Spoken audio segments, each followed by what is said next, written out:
बिस्मिल्लाहिर्रहमानिर्रहीम अस्सलाम वालेकुम। Welcome back to my YouTube channel Hadi biology 24।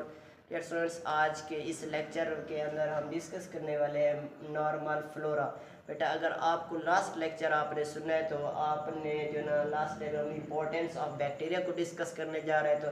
तो आज हम normal flora, what are normal flora क्या चीज़ है। बेटा, माइक्रो ऑर्गेनिजम्स जो हमारी बॉडी के ऊपर हर टाइम 24 घंटे मोस्ट ऑफ द टाइम, ज़्यादातर टाइम में जो माइक्रो ऑर्गेनिज्म हमारे जिस्म के ऊपर रहते हैं या जिस्म के अंदर रहते हैं, लेकिन वो हमें किसी किस्म का नुकसान नहीं पहुंचाते। तो हम समझते हैं कि शरीफ बैक्टीरिया है। तो ऐसे बैक्टीरिया को बेटा बोलते हैं या ऐसे ऑर्गेनिजम्स को बोलते हैं नॉर्मल फ्लोरा। वो कौन से हो सकते हैं बेटा? आपके पास बैक्टीरिया हो सकते हैं नॉर्मल फ्लोरा में जो कि हमें नुकसान नहीं पहुंचाते। इसके अलावा बेटा आपके पास कुछ जो ना प्रोटेस्ट हो सकते हैं। बेटा, ये नॉर्मल फ्लोरा हमारी बॉडी के अंदर किस तरह इम्पोर्टेंट है, ये चार पॉइंट है। ये कैसे जो ना हमारे जिस्म के लिए बहुत ज़्यादा ज़रूरी है। कौन से काम करते हैं कि ये हमें नुकसान भी नहीं पहुंचाते। कौन से अहम काम करते हैं बेटा? ये पहले नंबर पर आपके पास लिखा हुआ है सिंथेसिस ऑफ विटामिन्स। कि ये नॉर्मल फ्लोरा क्या करता है? सिंथेसिस करता है विटामिन्स की। बेटा, एक बैक्टीरिया जैसे कि इंटेरिक बैक्टीरिया, जिसको आप बेसिलस बैक्टीरियम कहते हैं, बेटा ये ऐसे बैक्टीरिया हैं जो कि आपके पास हमारे जिस्म के अंदर विटामिन के को प्रोड्यूस करने में हेल्प करते हैं। हमारे जिस्म में लार्ज इंटेस्टाइन के अंदर, ये स्मॉल इंटेस्टाइन के अंदर ये विटामिन के को प्रोड्यूस करने में अहम किरदार अदा करते हैं। और जो कि विटामिन के क्या काम करता है? ब्लड क्लॉटिंग के लिए ज़रूरी होता है। और इसी तरह बेटा दूसरा विटामिन आपके पास B12 जो कि एक ताकत का विटामिन है, इसको भी प्रोड्यूस करने के लिए ये बैक्टीरिया इस्तेमाल किए जाते हैं। तो synthesis of vitamins means vitamins की तैयारी के लिए भी नॉर्मल फ्लोरा बेटा क्या है? अहम है। उसके बाद prevent pathogens entry in body, कि बॉडी के अंदर ये एंट्री नहीं होने देते पैथोजेंस की। क्या मतलब बेटा? आपको पता है, अगर कोई ऑलरेडी किसी जगह पर काम कर रहा है और घर में या कहीं जगह पर कोई दूसरा उसकी जगह पर आना चाहता है तो वो उसके नहीं आने देता, क्योंकि ऑलरेडी वहाँ पर कोई वो बंदा काम कर रहा है, अब उसकी दूसरे की आने की गुंजाइश नहीं है। तो इस वजह से ये बेटा साइट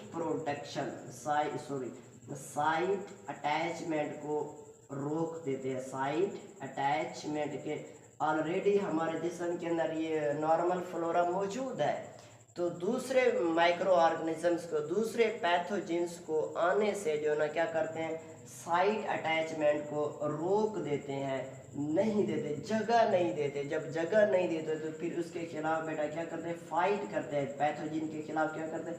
फाइट करते हैं, जिससे हमारा जो ना इम्यून सिस्टम भी क्या होता है? मजबूत होता है। डिफेंस सिस्टम में भी ये अहम किरदार अदा करता है। तो ये साइट अटैचमेंट नहीं करने देता आने वाले पैथोजेंस को, और फाइट करता है और उनको मार देता है, उनको क्या कर देता है? किल कर देता है। इस वजह से यहाँ पर लिखा है prevent the pathogens entry in the body, body के अंदर आने ही नहीं देता।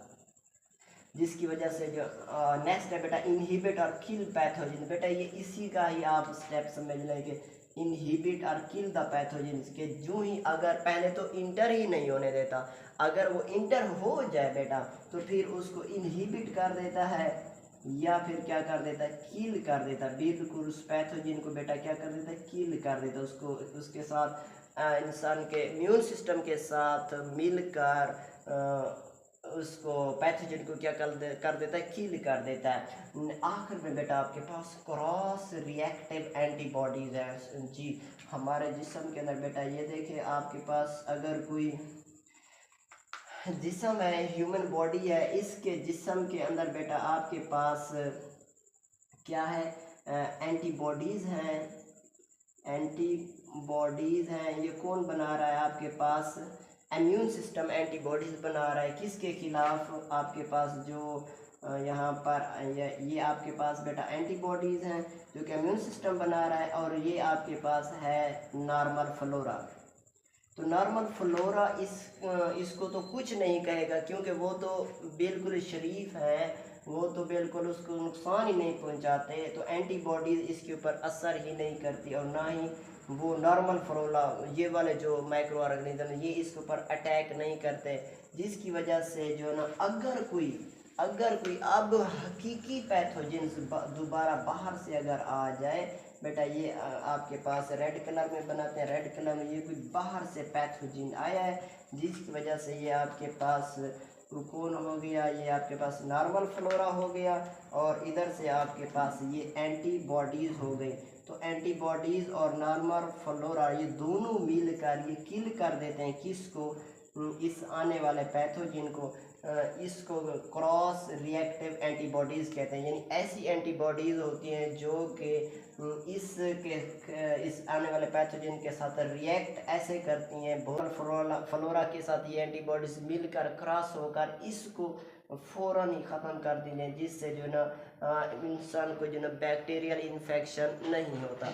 बेटा ये आपके पास नॉर्मल फ्लोरा को डिस्कस किया है, आई होप कि ये आपको समझ आया होगा।